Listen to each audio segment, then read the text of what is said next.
Kisha Shën Klimenti i Ohrit në Shkup tradicionalisht është vendi qendror për liturgjinë e Krishtlindjes, e cila u kryesua nga kryepeskopi i Kishës Ortodokse Maqedonase. Një numër i madh qytetarësh morën pjesë në liturgjinë për të shënuar këtë festë të madhe të krishterë.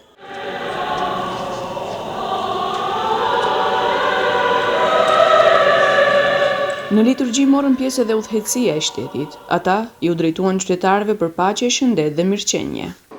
Јас не видов денеска намуртен човек, сите се насмејани и сите си ветуваат сами себе си дека од денеска па натамо ќе бидат уште подобри, ќе го гледаат кај другиот најдоброто, ќе го потикнуваат кај другиот доброто, ќе трагаат по светлината, односно ќе трагаат по Бога во себе.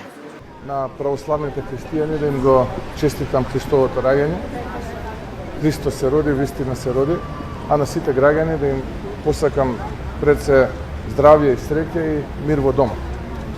Тоа е она кое што ни е потребно и тоа е она кое што мислам дека е важно во годината која што следи. Në emrin tim personal dhe në emër të gjithë deputetëve, shpreh dëshirën që kjo fest të sjellë paqe, shëndet dhe mirëqenie në familjet tuaja. Le të shërbejë kjo periudhë si nxitje për përgjegjësi të përbashkët, mirëkuptim dhe bashkëpunim qytetar.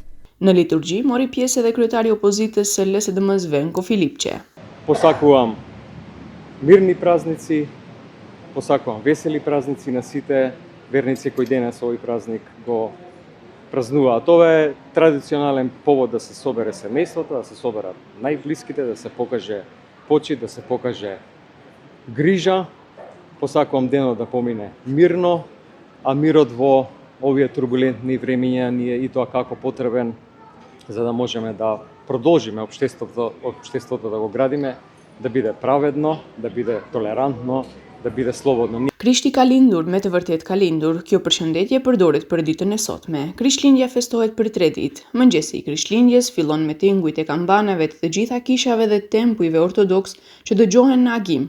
Vishet veshja festive dhe shkohet në kish për liturgjinë e Krishtlindjes. Mëngjesi i Krishtlindjes shoqërohet me mëngjes nga tryeza e badnikut.